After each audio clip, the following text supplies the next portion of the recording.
Picture this. Right now, as you're lying here listening to this, there are thousands of objects racing above your head at 17,000 miles per hour. They're moving faster than bullets, circling our planet in the darkness of space. Most of them aren't supposed to be there anymore. Tonight, we're going to explore what's happening in the space above Earth. It's a story that started with hope and achievement, but has turned into something nobody really expected. And honestly, it affects your daily life more than you might think. Let me take you back to where it all began. October 4th, 1957. A small metal sphere about the size of a beach ball starts beeping in space. Sputnik, the world's first satellite, had just changed everything. The Soviet Union had won the first round of the space race, and the whole world was watching. But here's the thing nobody talks about much. After just 21 days, Sputnik stopped working. It became the first piece of space junk, circling Earth as a dead metal ball. 3 months later, it burned up in our atmosphere. Gone. That little satellite started two things that night. The space race, sure, but also the orbital debris problem. As Christophe Bernal, a rocket scientist at France's National Center for Space Studies, puts it simply, the debris problem began the moment we started launching things into space. The Americans, stunned by the Soviet achievement, created NASA. What followed was incredible. The Soviets kept scoring firsts. First person in space, first spacewalk. The Americans responded with Apollo, eventually putting humans on the moon. We were reaching for the stars, and it seemed like nothing could stop us. During those early years, nobody really thought about what we were leaving behind. I mean, space is infinite, right? What harm could a few dead satellites do in all that emptiness? Between 1967 and 1988, the Soviets even launched spy satellites powered by nuclear reactors. Nuclear reactors. In space. Wait, it gets worse. September 1977. American radar operators notice something strange. A Russian satellite, Cosmos 954, is tumbling through space, making erratic movements. This wasn't just any satellite. It had a nuclear reactor on board. For the first time, we had a nuclear alert in the space age. The Americans contacted the Soviets in January 1978. Can you imagine that phone call? Hey, your nuclear satellite seems to be having problems.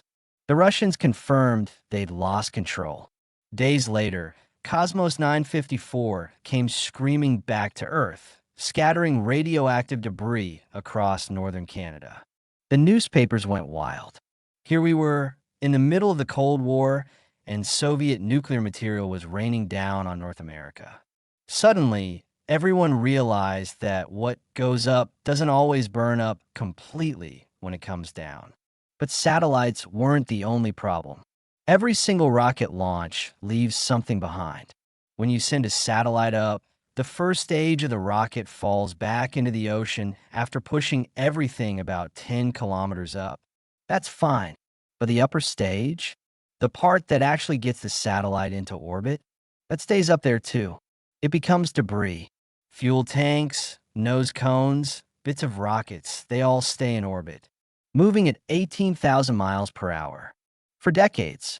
Actually, an object at 600 miles altitude will stay up there for 1,000 or 2,000 years. Just circling, waiting. Think about that for a second. Something launched in 1960 might still be up there when your great-great-great-grandchildren are around. Working with the European Space Agency, scientist Noelia Sanchez Ortiz studies where all this junk goes. She explains it pretty clearly. Once satellites stop working, we historically just left them there. Unless they're in a really low orbit where Earth's atmosphere will eventually drag them down, they just keep circling. At low altitudes, our atmosphere does slowly pull things down. Air molecules compress against the speeding debris, creating heat, causing pieces to burn up. At night, you might even see them. They look like shooting stars. Beautiful, right? Except they're not stars. They're burning garbage. Sometimes, though, these pieces don't burn up completely. In 1997, a 550-pound fuel tank from a Delta II rocket crashed near Georgetown, Texas. Nobody was home, thankfully. In 2001, another rocket piece landed near Saudi Arabia's capital. In 2011, someone in Martinique found rocket parts. In 2013, titanium tanks showed up in a Texas electrician's garden. So far, nobody's been killed. But September 2016 showed us how close we're getting. The second stage of a SpaceX Falcon 9 rocket crashed into a building on a small island near Java. The building was empty. This time, it really does seem like the sky is falling sometimes. Today, we track about 36,000 objects orbiting Earth, and another 30,000 that have already fallen back. Combined, all this junk weighs about 9,000 tons. For perspective, that's more than the Eiffel Tower. Except instead of being one beautiful structure in Paris, it's scattered in millions of pieces, whizzing around the planet. Now, you might wonder, how do we organize satellites up there? Turns out, Earth's orbit has neighborhoods, just like a city. The furthest out is geostationary orbit, about 22,000 miles away. Satellites there stay above the same spot on Earth's equator. These handle our phone calls, internet, TV broadcasts. When they die, we try to push them even further out to what we call a graveyard orbit. It's exactly what it sounds like, a celestial cemetery where old satellites go to rest. Medium Earth orbit, between 1,200 and 22,000 miles up, houses navigation satellites like GPS. This zone is mostly avoided otherwise. Too much radiation from Earth's magnetic field. Then there's low Earth orbit below 1,200 miles. This is where things get crowded, really crowded. It's where we've dumped most of our space junk over the last 60 years. The only way to clean this area is to push things down into Earth's atmosphere to burn up. There's actually a specific spot in the South Pacific where we try to crash large objects. It's huge, empty, and far from people. Space agencies call it the spacecraft cemetery. Over 260 spacecraft have been deliberately crashed there, including the Russian Mir space station. But here's where things get complicated. Sometimes satellites break, even when they still have fuel. They just stop responding. Monday, Tuesday, Wednesday working fine. Thursday dead. No warning. Why? Often it's our sun's fault. During solar storms, our star shoots out massive amounts of energy and electrically charged particles. Earth's magnetic field protects us. That's what creates the northern lights, actually. Pretty cool, right? But satellites? They're sitting ducks up there, even wrapped in high-tech gold foil for protection. About a dozen satellites die each year from solar radiation. And once they're dead, they become more debris, more problems.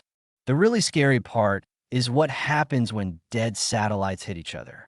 Until 2007, experts tracked about 12,000 large pieces of junk. Then, 3 events changed everything. February 10th, 2009, a dead Russian satellite, Cosmos 2251, is drifting through space. The Russians can't control it anymore. Can't move it. Can't do anything. At the exact same altitude, a brand new American communications satellite, Iridium 33, is working perfectly, doing its job. They collide. The impact creates about 2,500 pieces larger than 3 inches, plus countless smaller fragments, all flying in different directions. One dead satellite plus one working satellite equals thousands of new problems. This wasn't supposed to happen.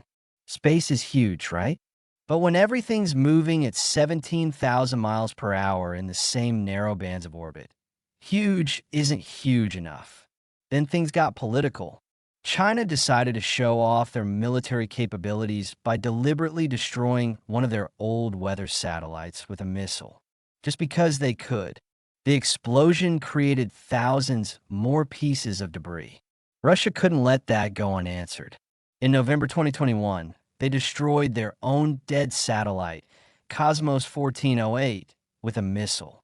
Another 1,500 pieces of large debris scattered everywhere. These weren't accidents. These were demonstrations of power with no regard for consequences. Every space agency expert will tell you the same thing. These deliberate destructions are now the greatest source of collision risk for satellites. We now have more than 1 million pieces of debris larger than half an inch circling Earth. And it's not just from satellites. Remember those rocket fuel tanks I mentioned? They don't always empty completely.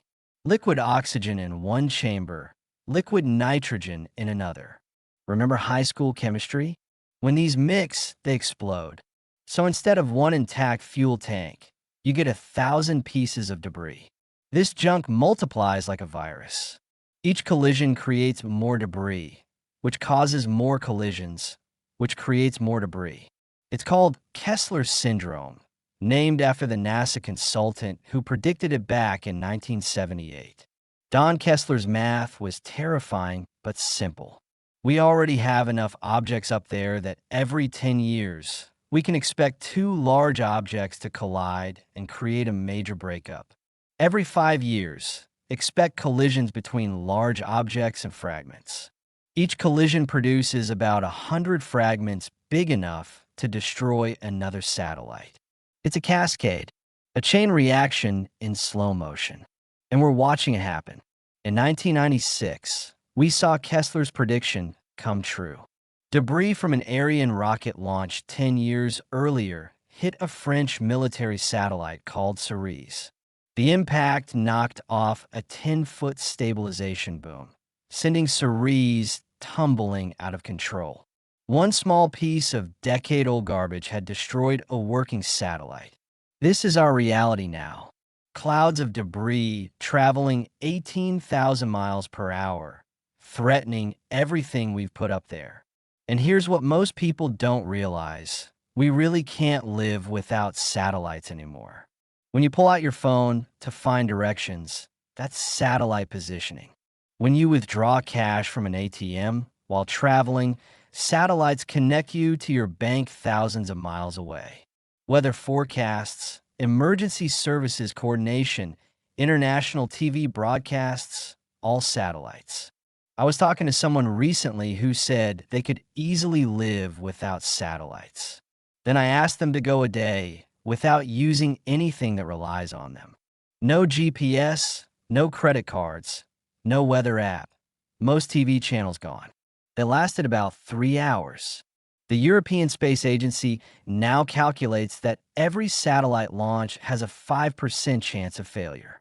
Part of that is hardware problems, sure, but increasingly, it's the risk of hitting debris. By 2038, they estimate this could rise to 20%. Imagine that. 1 in 5 satellites not completing their missions. Space agencies now treat every launch like navigating a minefield. They can never be completely sure the path is clear. As one ESA engineer told me, if they waited for absolute certainty that no debris was in the way, they'd never launch anything. Since 1957, the United States has been tracking space objects with their space surveillance network. They predict where debris will enter Earth's atmosphere, figure out which country owns it, and warn NASA if anything threatens their satellites. The system has gotten incredibly sophisticated over the decades. France didn't create their own system until 1996, after that Ceres satellite got hit. They built something called Graves, a radar system that can detect objects the size of a washing machine up to 600 miles above France, even in clouds, even at night. The French system discovered something interesting. 30 or so Chinese and American spy satellites that nobody had officially cataloged. France agreed to keep quiet about them in exchange for access to America's more detailed debris catalog. The Americans can detect objects as small as 4 inches, much better than what Europe can see. International space relations are weird, honestly. Countries help each other track debris while simultaneously creating more of it for military demonstrations. Cooperation and competition happening at 17,000 miles per hour. All this tracking is critical for the International Space Station. This flying laboratory, with people living inside, faces threats from debris several times a year, sometimes weekly. When debris threatens the station, ground control fires thrusters to move it slightly, just enough to avoid collision. In 2012, they dodged debris from that Cosmos Iridium collision 3 years earlier. In 2021, they had to move 5 times. Astronauts describe these maneuvers matter-of-factly. Their watches beep warnings. They strap in. Engines fire for maybe 37 seconds. For those seconds, they're no longer weightless. They're pushed backward as the station climbs higher. Then back to floating. Sometimes the tracking data isn't precise enough. When that happens, astronauts evacuate to the escape capsules. These can separate from the station and return to Earth if necessary. They sit there, waiting, hoping the debris passes by harmlessly. Usually it does. Usually. But here's the really scary part. We can't track everything. There are about 150 million pieces of debris smaller than 4 inches. Too small for radar, but still deadly at orbital speeds. To understand what these impacts do, scientists in Germany use something called a space gun. At the Fraunhofer Institute in Freiburg, they fire tiny metal balls at satellite materials, accelerating them to 15,000 miles per hour, close to orbital debris speeds. At these hypervelocity speeds, physics gets weird. When a car crashes at 30 miles per hour, it crumples and fragments. But at speeds above 6,700 miles per hour, different story. Materials vaporize, ionize, create massive pressure waves. A 1 millimeter ball carries more energy than a baseball pitched at 60 miles per hour. They test everything: shields, solar panels, fuel tanks. High-speed cameras filming at 1 million frames per second capture impacts. Nobody can be in the room when they fire. Too dangerous. Their research has led to multi-layer shields for spacecraft. First layer fragments the debris. Second layer dissipates energy. Third layer stays intact. It works for small debris. Anything bigger than 4 inches, though, nothing we can build can stop that. Astronauts on spacewalks have zero protection from small debris. Their suits would be instantly punctured by even tiny impacts. One small piece of metal, moving too fast to see, and it's over. That's why NASA is developing robots to handle external maintenance. Even robots can't survive hits from debris larger than half an inch, but at least there's no human life at risk. We've tried creating rules to limit debris creation. Satellites should have maximum 25-year lifespans in orbit. Rockets must vent excess fuel. Objects should be steered toward empty ocean areas when they fall. But there's no space police, no enforcement. Countries and companies follow rules when convenient, ignore them when not. Since 2013, engineers have been developing a new profession: space garbage collector. The idea is simple: build robots that can capture large debris and drag it into Earth's atmosphere to burn up. Actually doing it? Not simple at all. Orbital debris doesn't just float there. It spins and tumbles because of gravity and its last movements before dying. Catching a tumbling school bus moving at 17,000 miles per hour isn't exactly easy. At the Surrey Space Center in England, they're testing a space harpoon. Yes, a harpoon, like for whaling, but in space. Their first tests involved shooting a tiny harpoon at a stationary target. First attempt failed, electromagnetic problem. Second attempt worked better. They're making progress, slowly. The South African Space Agency has their own idea: a satellite called Medusa that unfolds tentacles to wrap around debris. It weighs just 175 grams and could be deployed in swarms from the International Space Station. Multiple attempts, multiple targets. Pretty clever. But Medusa only works for small debris. For something like Envisat, a dead European observation satellite the size of a bus, you need bigger solutions. Envisat is a perfect example of our orbital nightmare. Launched in 2002, it was the largest Earth observation satellite ever built. After 5 years and 30,000 orbits, it should have been deorbited, but the European Space Agency wanted to squeeze out every bit of value. They used the last fuel for operations instead of disposal. April 8th, 2012. Contact lost. 8 tons of sophisticated equipment became 8 tons of uncontrolled garbage, crossing paths with working satellites daily. It's a collision waiting to happen. The ESA is now spending millions developing ways to capture Envisat. They're testing space nets, weighted nets that could wrap around the satellite without snagging its solar panels. Tests in zero gravity show promise.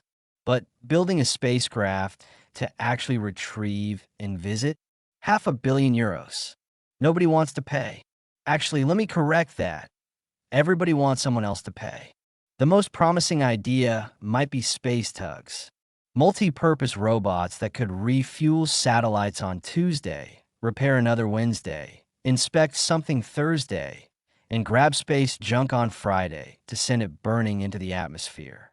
Swiss Army knives of space.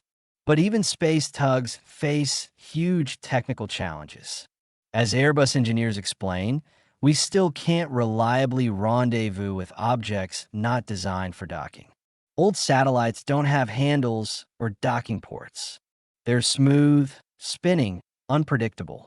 We need autonomous systems with advanced vision sensors, real-time image analysis, object recognition. The tug would have to figure out on its own how to grab each unique piece of debris. We're maybe 5 years away from this technology if funding continues. While engineers work on cleaning up old messes, companies are creating new ones. Mega constellations, thousands of satellites launched by private companies, are revolutionizing space. And not necessarily in a good way. SpaceX's Starlink already has 2,000 satellites up there. They want 12,000 in the first generation, 42,000 in the second. OneWeb has 500 satellites and growing. By 2030, we could have 100,000 new satellites in orbit. The companies insist they're being responsible. They talk about deorbiting plans, redundancy, control systems. OneWeb's executives speak passionately about bridging the digital divide, bringing internet to 4 billion people without access. Noble goals, sure, but satellites break. Even with the best intentions, some percentage will fail and become debris. More satellites means more failures means more debris. It's just math. We need something like air traffic control for space. Right now, it's mostly self-regulated chaos. Countries launching when they want, where they want. Companies racing to fill orbits with profit-making satellites. Military forces destroying satellites to make political points. The United Nations could legislate, force cleanup, establish real rules. But that would require countries to agree on something related to space. When has that ever happened smoothly? The irony is painful. The same satellites that connect our world, that let us talk to family across oceans, that warn us about hurricanes, they're also creating a barrier that might trap us on Earth. Each piece of debris increases the chance of a cascade that could make entire orbits unusable. Think about this scenario. A major collision happens tomorrow in low Earth orbit. Let's say 2 large satellites hit each other, maybe old military satellites full of fuel and electronics. The explosion creates 10,000 pieces of trackable debris, plus millions of smaller pieces. Those pieces spread out, forming a cloud of death moving at hypervelocity. Within weeks, they start hitting other satellites. GPS satellites first, maybe your phone stops knowing where you are. Then communication satellites. International calls become impossible. TV broadcasts fail. Weather satellites go next. Hurricane warnings stop. Farmers can't predict rainfall. Airlines can't plan routes around storms. The cascade continues. More collisions, more debris. Within months, low Earth orbit becomes unusable. We can't launch new satellites. They'd be destroyed immediately. The ISS has to be abandoned. Human spaceflight ends.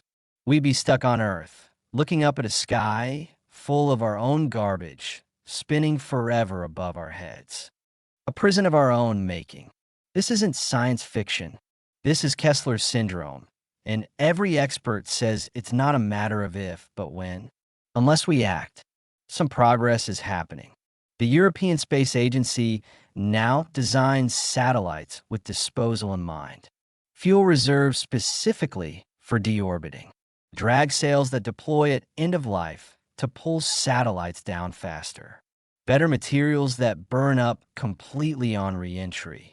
Japan's space agency is testing electromagnetic tethers, long cables that use Earth's magnetic field to gradually lower orbital debris. It's slow but uses no fuel. Pretty clever, actually. Private companies are getting involved too. Astroscale, a Japanese company, is developing satellites specifically for debris removal. They're planning demonstration missions, trying to prove that cleanup can be profitable. But we're adding debris faster than any of these solutions can remove it. It's like bailing out a sinking boat with a teaspoon while someone else drills more holes. You know what's really frustrating? We know how to fix this. The technology exists or could exist with proper funding. International cooperation mechanisms are there. We use them for Antarctica for the oceans. The problem isn't capability. It's will. Countries don't want to pay to clean up their old satellites. Companies don't want regulations that might reduce profits. Military forces don't want restrictions on their anti-satellite weapons. Everyone wants space to stay accessible, but nobody wants to be the one who pays for it. Meanwhile, up there in the dark, millions of pieces of metal continue their eternal dance, spinning, tumbling, occasionally colliding. Each piece a bullet waiting to hit something important. I sometimes wonder what aliens would think if they found Earth. Would they be impressed by our satellites, our reach into space? Or would they shake their heads at the cloud of garbage surrounding our planet? These humans, they might say, they fouled their own nest before even learning to fly properly. The next time you see a shooting star, make a wish. But remember, it might not be a star at all. It might be a piece of satellite, finally coming home after decades of circling. Beautiful in its destruction, a reminder of our carelessness. The space above Earth tells our story. Humanity's greatest achievements and our worst habits, all spinning together at 17,000 miles per hour. We reached for the stars and left our garbage along the way. Every satellite launched carries our hopes. Navigation for the lost. Communication for the lonely. Knowledge for the curious. But each also carries risk. The risk that one day, our carelessness will lock us on this planet forever. Some nights, I stand outside and look up. On clear nights, you can actually see satellites passing overhead, little dots of light moving steadily across the stars. They look peaceful from down here, orderly, under control. It's an illusion, of course. Up there, it's barely controlled chaos. Thousands of operations centers tracking millions of objects, calculating billions of possible collisions. Computer systems screaming warnings. Engineers planning emergency maneuvers, all to keep our connected world from collapsing. The truth is, we're living in a golden age of satellite technology that might not last. Every year, orbit becomes more dangerous. Every collision makes the next one more likely. We're walking a tightrope between progress and catastrophe, and the wind is picking up. But humans are surprisingly good at solving problems we create for ourselves. Sometimes it takes a crisis, unfortunately. Maybe it'll take losing GPS for a week or having international communications fail during an emergency. Maybe it'll take debris actually hitting a city. I hope not. What gives me hope is talking to the engineers and scientists working on this problem. They're not giving up. Every day, someone somewhere is testing a new capture mechanism, modeling a better orbit trajectory, designing a cleaner satellite. They're fighting entropy with ingenuity. The cleanup will happen eventually. Economics will force it. When launching new satellites becomes impossible due to debris, cleaning up will suddenly become profitable. Or tragedy will force it. When debris causes massive damage, governments will finally act. Or maybe, just maybe, wisdom will force it. We'll collectively decide to fix this before it's too late. The question isn't whether we'll clean up space. It's whether we'll do it in time. For now, the satellites keep circling. The debris keeps accumulating. Our phones keep working. Our weather forecasts keep coming. Our world stays connected. Everything seems fine from down here. But sometimes late at night, when I check my phone for the time and it instantly knows my exact location on this spinning ball of rock, I think about all that metal spinning above us. All those dead satellites and rocket parts and fragments of fragments, endlessly circling, waiting for their moment to cause chaos. Space was supposed to be humanity's future. Infinite possibilities, unlimited resources, new frontiers. Instead, we might have already built our own ceiling, a shell of garbage that keeps us trapped on Earth. Still, every morning, new satellites launch. Hope riding on pillars of fire, pushing through the debris field, adding to the problem while trying to improve our lives. It's perfectly human, creating tomorrow's problems while solving today's. And maybe that's okay. Maybe each generation faces the mess left by the previous one and does their best to clean it up while inevitably creating new messes for the next generation. Maybe that's just how progress works. The orbital debris problem is our mess. We created it with ambition and carelessness in equal measure. Now we need to fix it with wisdom and technology in equal measure. Because up there, in the silent dark above our atmosphere, our future is being written. Either we'll overcome this challenge and continue reaching for the stars, or we'll trap ourselves under a ceiling of our own making. The satellites will keep circling either way, silent witnesses to whatever we decide. Time to sleep now. Tomorrow, the work continues. Engineers will test new capture systems. Scientists will track more debris. Satellites will dodge and weave through the obstacle course we've created. And maybe, hopefully, we'll get a little closer to solving this problem we've made for ourselves. After all, we're pretty good at fixing things. Eventually, sweet dreams under our spinning sky of metal and ambition. Don't worry, the odds are good that nothing will fall on you tonight. The odds are good. Probably.